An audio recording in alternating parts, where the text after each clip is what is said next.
बच्चा party, welcome back to maths बना easy. हम पढ़ रहे हैं गणित प्रकाश एनसीईआरटी की new book 4.2 pictographs. So pictographs are one visual and suggestive way to represent data without writing any numbers. तो अभी जो हमने 4.1 में पढ़ा था उसमें हमने क्या किया था, हमने नंबर से रिप्रेजेंट किया था, राइट तो हम नंबर या टैली मार्क से रिप्रेजेंट कर रहे थे। अब यहाँ पे हम क्या कर रहे हैं, हम यहाँ पे पिक्चर के फॉर्म में रिप्रेजेंट कर रहे हैं। फॉर एग्जाम्पल अब यहाँ पे देखो मोड्स ऑफ ट्रैवलिंग दिया हुआ है, यहाँ पे है नंबर ऑफ स्टूडेंट्स। ठीक है, तो प्राइवेट कार से कितने बच्चे जाते हैं, प्राइवेट कार से कितने स्माइली बने हैं, 1 2 3 4। एक स्माइली मतलब 1 स्टूडेंट, तो कितने स्टूडेंट्स हो गए, 4 स्टूडेंट्स हो गए प्राइवेट कार से। पब्लिक बस से कितने बच्चे हो गए, 1 2 3 4 5, 5 स्टूडेंट्स पब्लिक बस से जाते हैं। हाँ, नेक्स्ट स्कूल बस से कितने बच्चे जाते हैं, 1 2 3 4 5 6 7 8 9 10 11, 11 बच्चे स्कूल बस से जाते हैं। देन साइकिल से कितने बच्चे जाते हैं, 1 2 3, 3 बच्चे साइकिल से जाते हैं। वॉकिंग से 1 2 3 4 5 6 7, 7 बच्चे वॉक करके जाते हैं। तो अब इससे हमें पिक्टोग्राफी देख के हमें समझ में आ गया कि हम क्या बोलना चाह रहे हैं। तो हमें ये समझ में आ गया पहली चीज की मोड्स ऑफ ट्रैवलिंग की बात हो रही है। फिर हमें पता चल गया कि कितने बच्चे कौन से मोड से जाते हैं, यहाँ पे हमें ये बताया जा रहा है। तो पिक्टोग्राफ देख के हमें पूरी पिक्चर क्लियर हो गई। सो पिक्टोग्राफ पिक्चर का ग्राफ, ठीक है। So this picture helps you understand at a glance the different modes of travel used by the students. तो हम एक ग्लैंस में हल्का सा देख के बता सकते हैं कि कितने बच्चे क्या मोड ऑफ ट्रांसपोर्ट यूज कर रहे हैं। ठीक है, then based on this picture answer the following questions. हमें कुछ क्वेश्चंस के आंसर देने हैं। सो फर्स्ट है which mode of travel is used by most number of students. सबसे ज्यादा, मोस्ट मतलब मैक्सिमम नंबर ऑफ स्टूडेंट्स क्या मोड ऑफ ट्रांसपोर्ट यूज कर रहे हैं। तो मैक्सिमम देखो यहाँ पे 11 है, इसका मतलब school bus is the mode of transport that is used by most of the students. ठीक हो गया, सो फर्स्ट का आंसर हो गया स्कूल बस, स्कूल बस। ठीक है, next which mode of travel is used bye least number of students. सबसे कम students क्या मोड ऑफ ट्रांसपोर्ट यूज कर रहे हैं। सो यहाँ पे देखो 3 सबसे कम है, तो साइकिल जो है वो सबसे कम बच्चे यूज कर रहे हैं। सो इसका आंसर क्या हो गया, साइकिल। ठीक है, so what is a pictograph now? So pictograph represents data through pictures of objects. तो objects की picture के through हम data को represent करते हैं। So it helps answer the questions about data with just a quick glance. हल्का सा देख के हम बता सकते हैं कि क्या आंसर है। तो हल्का सा देख के हमें कंपैरिजन कर सकते हैं कि इसका मैक्सिमम है, किसका मिनिमम है, तो बहुत इजी हो जाता है। So, जो अभी हमने पिक्चर देखी लास्ट पेज पे, तो इस पिक्चर में क्या रिप्रेजेंट हो रहा है, एक स्माइली एक स्टूडेंट से रिप्रेजेंट हो रहा है। अब सोचो हमारे पास 60 स्टूडेंट्स का डाटा हमें करना है, यहाँ पे हमें 60 करना है। प्राइवेट कार से सोचो हमें 60 करना है। अगर हमें सोचो 60 करना होगा तो इतने सारे स्माइलिंग हम बनाते ही जाएंगे, यहाँ पे बनाते ही जाएंगे बनाते ही जाएंगे। तो उस केस में क्या करते हैं हम, ये जो हम यहाँ पे रिप्रेजेंट कर रहे हैं उसका नंबर थोड़ा इंक्रीज कर देते हैं depending on our requirement. For example देखो 60 करना है तो मैं क्या कर दूंगी, एक जो स्माइली है वो मैं कर दूंगी इज इक्वल टू 10 स्टूडेंट्स। अब सोचो मुझे 600 करना है, 600 स्टूडेंट्स कहीं पर रिप्रेजेंट करने हैं, तो मैं क्या करूंगी कि एक स्माइली रिप्रेजेंट कर रहा है 100 स्टूडेंट्स, तो फिर मैं 6 स्माइली बना दूंगी तो 600 हो जाएगा। तो डिपेंडिंग ऑन द डाटा हम ये स्माइली की जो वैल्यू है या फिर जो भी आप ऑब्जेक्ट जो आप दिखाना चाहते हो उसकी जो वैल्यू है वो हम चेंज कर सकते हैं। नेक्स्ट एक एग्जाम्पल दिया हुआ है, Nand Kishore collected responses from the children of his middle school in Berasia regarding how often they slept at least 9 hours during the night. तो क्या डाटा था, वो डाटा ये था कि जो बच्चे हैं वो रात को एटलीस्ट 9 आवर्स सोते हैं। तो कुछ बच्चे होंगे जो 8 घंटे सोते हैं, कुछ बच्चे होंगे जो 10 घंटे सोते हैं। तो डाटा ये चाहिए कि how often they slept at least 9 hours during the night, कितने ओफन वो लोग 9 घंटे की नींद लेते हैं। तो ये भी पिक्टोग्राफ से रिप्रेजेंट कर दिया। तो रिस्पॉन्स क्या था, ऑलवेज। कुछ बच्चे होंगे जो हमेशा ही 9 घंटे सोते हैं, ऑलवेज। कुछ बच्चे होंगे जो कभी कभी 9 घंटे सोते हैं और कुछ बच्चे होंगे जिनकी नींद बहुत कम है, 7 to 8 आवर्स की स्लीप है, तो वो लोग कभी भी 9 आवर्स नहीं सोते। तो अब ये कैसे रिप्रेजेंट किया? अब यहाँ पे देखो, ये जो ट्राइंगल है, इस ट्राइंगल को अब 10 चिल्ड्रन से हमने रिप्रेजेंट किया। तो अब यहाँ पे ऑलवेज के कॉलम में कितने बच्चे हैं? 1 2 3 4 5 ट्राइंगल्स है और हर एक ट्राइंगल 10 बच्चे बता रहा है, तो टोटल 50 बच्चे हो गए। ठीक है। सिमिलरली अब समटाइम्स के कॉलम में देखो, ये एक ट्रायंगल कितना है? 10 बच्चों का। सो ये 10 बच्चे ये हो गए, 10 बच्चे ये हो गए। अब यहाँ पे देखो आधा ट्रायंगल है, मतलब ये हो गए 5 बच्चे। सो ये हो गया मेरे 25 स्टूडेंट्स। अब यहाँ नेवर के उसमें देखो, नेवर में कितने हैं? 10 20 30 40। सो ये हो गए मेरे 40 स्टूडेंट्स। 4 ट्राइंगल्स है, हर ट्राइंगल 10 स्टूडेंट्स का है, तो 40 हो गए। ठीक है। नेक्स्ट यहाँ पे कुछ क्वेश्चंस दिए हुए हैं। क्वेश्चन नंबर 1 है, what is the number of children who always sleep at least 9 hours at night? जो हमेशा ही 9 आवर्स सोते हैं। सो ऑलवेज ये वाले कितने बच्चे हैं ऐसे? 50। सो इसका आंसर हो गया 50 students, 50 children. Next, how many children sometimes slept at least 9 hours at night? Sometimes वाले कितने बच्चे हैं? अभी अभी हमने कैलकुलेट किया, हमारे पास 2.5 ट्रायंगल था, सो 25 बच्चे हो गए। सो इसका आंसर हो गया 25। Next, how many children always slept less than 9 hours? कितने बच्चे हमेशा 9 घंटे से कम सोए हैं, मतलब 9 घंटे से ज्यादा कभी भी नहीं सोए? तो इसका आंसर क्या हो जाएगा? 40। So this is 40। ठीक है। नेक्स्ट है ड्रॉइंग अ पिक्टोग्राफ। अब हमें पिक्टोग्राफ को ड्रॉ करना है। ठीक है। So one day Lakhanpal collected data on how many students were absent in the class. तो लखनपाल ने डाटा कलेक्ट किया, कितने बच्चे क्लास में एब्सेंट है। तो देखो क्लास 1 में नंबर ऑफ स्टूडेंट्स एब्सेंट कितने थे? 3 थे। क्लास 2 में 5 थे, 3 में 4 थे, ऐसे ऐसे सारी क्लासेस में जाके डाटा कलेक्ट किया। अब वो इस डाटा को रिप्रेजेंट करना चाहता था पिक्टोग्राफ से, सो ही क्रिएटेड अ पिक्टोग्राफ। अब पिक्टोग्राफ में अब आपकी मर्जी होती है कि आप जो भी पिक्चर से आप रिप्रेजेंट करना चाहते हो आप कर सकते हो। तो उसने क्या किया? उसने स्माइली से रिप्रेजेंट किया, और एक स्माइली मतलब 1 स्टूडेंट। देखो यहाँ पे हमारे पास डाटा छोटा है, 3 छोटा नंबर है, 5 छोटा नंबर है। अगर हमारे पास होता 30 40 हाँ 50, तो मैं एक स्माइली को 10 स्टूडेंट से रिप्रेजेंट कर सकती थी। करेक्ट। तो यहाँ पे हमारे पास छोटा डाटा था, सो हमने एक स्माइली को एक ही स्टूडेंट से रिप्रेजेंट किया है। तो देखो यहाँ पे कैसे बना। सो देखो फर्स्ट क्लास में कितने बच्चे थे? फर्स्ट क्लास में 3 बच्चे हैं, तो फर्स्ट क्लास के आगे यहाँ पे बना दिए 3 स्माइली, 1 2 3। सेकेंड क्लास में 5 बच्चे थे, तो 5 स्माइली बना दिए यहाँ पे। थर्ड क्लास में 4 बच्चे थे, तो 4 स्माइली बना दिए। फोर्थ क्लास में 2 बच्चे हैं, तो देखो यहाँ पे 2 स्माइली बना दिए। फिफ्थ में एक भी बच्चा नहीं है, तो देखो यहाँ पे कोई भी स्माइली यहाँ पे नहीं बना हुआ।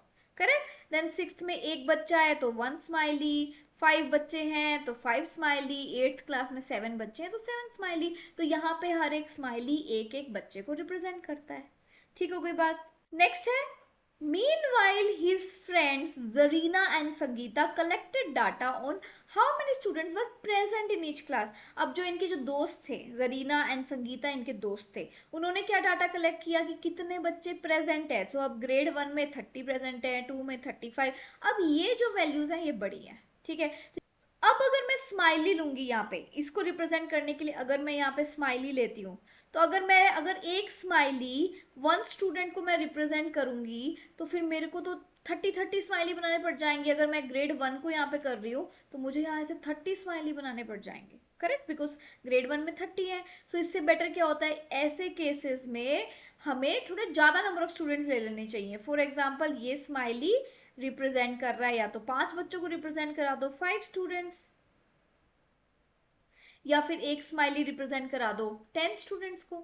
ठीक है। तो वो आपकी मर्जी है। 10 स्टूडेंट्स है तो अगर 35 आएगा तो 30 मतलब 3 आपको कंप्लीट स्माइली बनाने पड़ेंगे और एक स्माइली आधा बनाना पड़ेगा। सो 35 हो जाएगा। 10 20 30 35।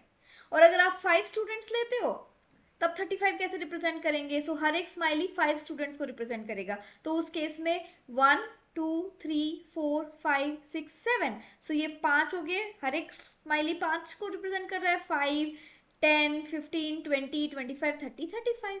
तो ऐसे हो जाएगा। तो वो डिपेंड करता है कि आप क्या लेते हो। अब देखते हैं कि जरीना एंड संगीता ने क्या लिया।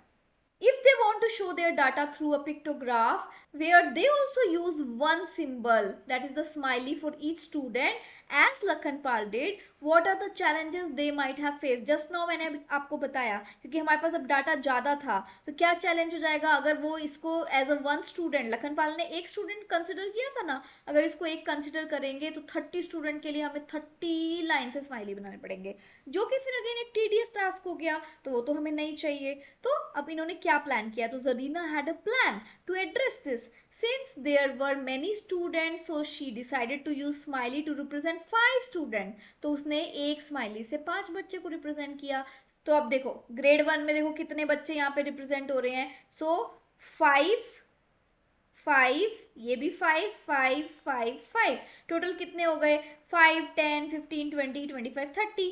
सो ग्रेड 1 में 30 हो गए। चेक करते हैं ग्रेड 1 में 30 थे क्या? हाँ, यहाँ पे देखो ग्रेड 1 में 30 थे। ग्रेड 2 में कितने हैं? 35। देखते हैं 35 बन रहा है क्या। तो देखो 5 10 15 20 25 30 35 बन रहा है। तो ऐसे ही उसने सारे के सारे ग्रेड्स को रिप्रेजेंट कर दिया यहाँ पे। तो इजी हो गया ना, 30 स्माइली बनाने से तो इजी है 5 स्माइली 6 स्माइली 7 स्माइली बनाना।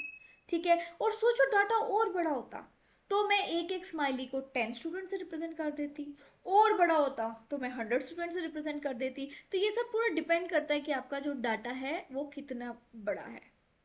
अब देखो जरीना ने तो एक स्माइली 5 स्टूडेंट से रिप्रेजेंट कराया। अब देखो इधर ही संगीता ने कैसे रिप्रेजेंट कराया, संगीता ने एक स्माइली 10 स्टूडेंट से रिप्रेजेंट कराया। ठीक है, इस केस में क्या हुआ, हमारा ये 30 था, ग्रेड 1 का याद है ना 30 था। 30 मतलब अब 10 स्टूडेंट्स हैं, एक एक स्माइली, तो 3 स्माइली बन जाएंगे, 30 बन जाएगा। तो देखो यहाँ पे 1 2 3 स्माइली बनाया तो 30 बन गया। अब यहाँ पे देखो 10 20 30 और ये आधा बनाया तो ये हो गए 5। सो 30 + 5 ये हो गए मेरे 35 स्टूडेंट्स। ठीक है, तो कैसे भी बना लो, जस्ट आपको ये देखना है कि आप किस चीज से रिप्रेजेंट कर रहे हैं। ठीक है, कुछ भी पिक्टोग्राफ बनाने के मल्टीपल वेज हो सकते हैं। तो what could be the problems faced in preparing such a pictograph? क्या प्रॉब्लम्स हम फेस कर सकते हैं ऐसे पिक्टोग्राफ बनाने में? If the total number of students present in the class is 33 और 27, अगर 33 और 27 ऐसे नंबर्स है तो हम कैसे बनाएंगे? अब जैसे अभी अगर 35 था और मैं सोचो एक स्माइली मतलब 10 बच्चे, तो मैं 3 स्माइली पूरे बना दिए, 30 बन गया और एक आधा बना दिया। ठीक है, सही है। अब 33 कैसे रिप्रेजेंट करेंगे? तो बहुत डिफिकल्ट है। या फिर 27 कैसे रिप्रेजेंट करेंगे? सो आधा तो रिप्रेजेंट करना इजी है, आधा या 1/4 फिर भी इजी है, लेकिन ये 33 37 ये तो डिफिकल्ट है। तो इसका क्या सोल्यूशन है अभी हम आगे पढ़ेंगे। ठीक है, तो यहाँ पे एक जिस्ट दी हुई है पिक्टोग्राफ्स के ऊपर। सो pictographs are a nice visual suggestive way to represent data। बहुत ही नाइस विजुअल मतलब जिसको हम देख सकते हैं, सजेस्टिव वे मतलब एकदम देख के हमें पता चल जाता है कि क्या है।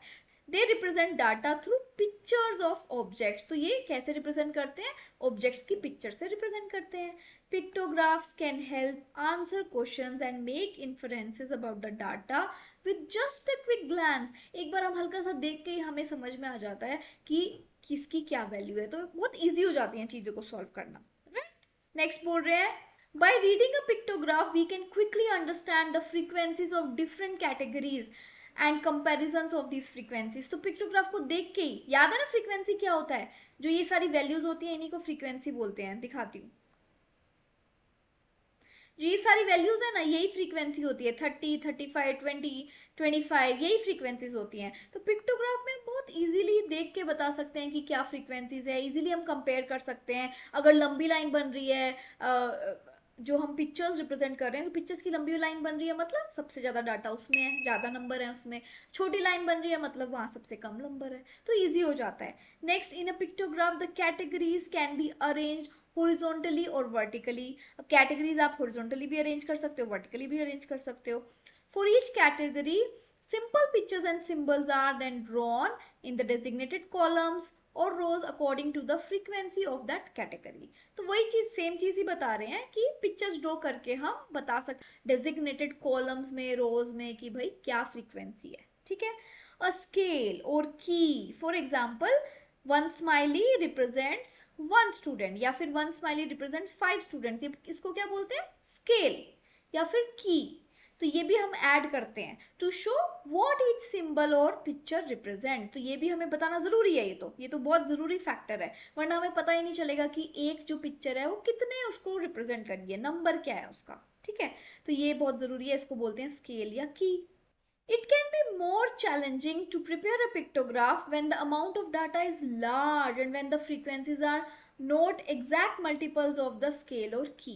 पिक्टोग्राफ बनाना कब मुश्किल हो सकता है, जब हमारे पास बहुत डाटा जो है वो बहुत लार्ज हो। सोचो मेरे को रिप्रेजेंट करना है 1003, बहुत बड़ा डाटा है, और फिर यहाँ पे एंड में छोटा सा डाटा है। एंड अगर मैं अब सोचो लेती हूँ एक स्माइली को लेती हूँ 1 स्टूडेंट, तब भी डिफिकल्ट है। एक स्माइली को 5 लेती हूँ स्टूडेंट, तब भी डिफिकल्ट है। एक स्माइली को 10 स्टूडेंट लेती हूँ, तब भी डिफिकल्ट है। तो जब बड़े डाटा है तब भी डिफिकल्टी होती है। प्लस जब frequencies are not exact multiples of the scale and key, जब जो फ्रीक्वेंसीज हैं वो एग्जैक्ट मल्टीपल नहीं है। अब यहाँ पे मैं लेती हूँ 25, सोचो 25 रिप्रेजेंट करना है, तो मैं एक स्माइली को 5 स्टूडेंट से रिप्रेजेंट कर दूंगी, और ये 5 जो जो 25 है वो 5 का मल्टीपल है, तो इजी है मेरे लिए करना।